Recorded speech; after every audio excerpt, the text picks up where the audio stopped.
At Life.Church, we say we will do anything short of sin to reach people who don't know Christ. But to reach people that no one's reaching, we're going to have to do things that no one else is doing. That's not actually a new idea. You see, Paul the Apostle did the very same thing, and he writes about it. He basically was describing how he desired so greatly to reach all of these different people. It's a very diverse group of people, and he goes to begin really to describe his strategy for doing that.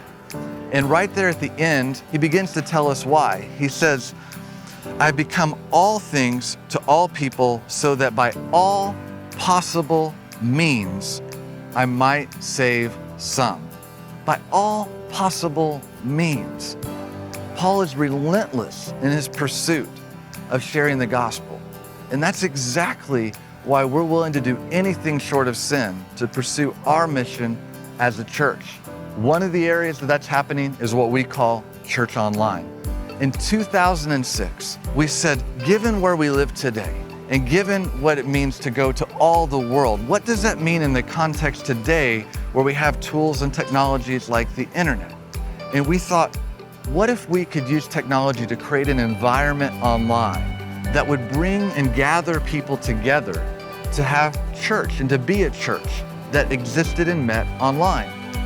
Now, for those of you who are part of Church Online, you understand how this works. But for those of you that aren't, what I'd like to do is take some time to explain it to you. Right now, there are people watching this message at the exact same time that you are via video on a web page. And while they're doing that, they also have the opportunity to participate in a group chat. We can have a conversation, ask questions, have dialogue with people from all over the world. And we also have an opportunity to have a one-on-one private conversation with one of our volunteers, or maybe you want to share something that's going on in your life and have them pray for you all over the world. I live in India and I'm from Hindu background. Till the age of 23, I did not know anything about Jesus.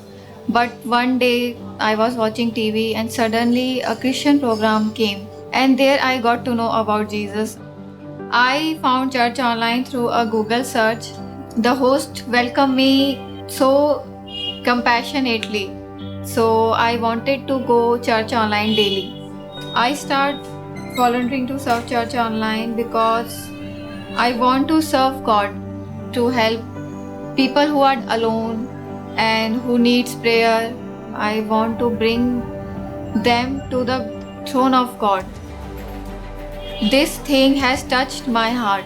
Yes, because of Jesus Christ, my family is changed and my life is changed. Because of Church Online, every people of the world know the love of Christ.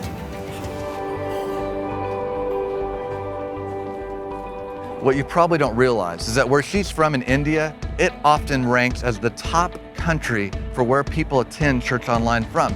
And it's a very difficult country to share the gospel. Both India and Pakistan are usually number 1 and number 2 above the United States. Now, we often say that behind every computer at Church Online is a person. But in some cases, behind those computers are multiple people. And that's the story of Ted and how he's used Church Online in his hometown of Philadelphia. The leadership summit, Craig spoke, and during that time he's talking about Church Online.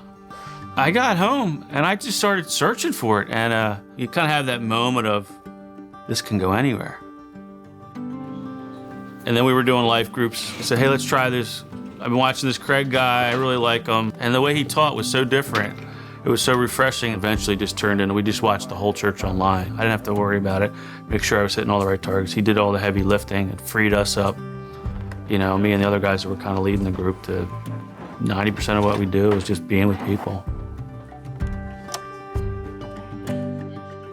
God can't use you greatly until he's crushed you deeply. There's a bunch of people out there that are trying to live life, and you know, they're banging their head against the wall, and so there's this tough exterior. But if we could build a place that those kind of guys can come in and be a part of that, because this is their home, this is where they can really be real, and this is where they can find answers and find God. I mean, you know, Whoever finds God finds life. There's nothing else that I want to do. And just see people find God. I want to bring some context to where we are today. Now, I'm not talking about where we are geographically, but I'm talking about where we are in history. You see, I believe that we are occupying an extraordinarily unique time in history.